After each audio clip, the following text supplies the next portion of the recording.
এই যে বাবু, তুমি হয়তো মনে করতেছো আমাকে এরকম পাছা উল্টিয়ে ধরে রেখেছে কেন। আসলে আমি পানির ভিতর কত সুন্দর ঘুরে বেড়াচ্ছিলাম, কিন্তু এই রাক্ষস লোকটা আমাকে ধরে একদম রান্না করতে নিয়ে আসলো। আমার তো কুটকুটি লাগতেছে, তাড়াতাড়ি ছাড়ো আমাকে। আর যদি রান্না করতে মন চায় তাহলে ডাইরেক্ট কড়াইয়ে বসিয়ে দাও।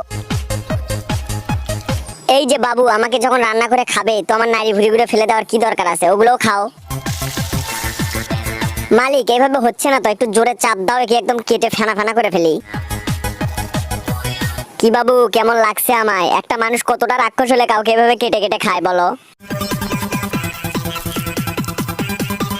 আহ আহ মালিক, আসতে, ভিতরে তো আমার সেই সুড়সুড়ি লাগতেছে গো।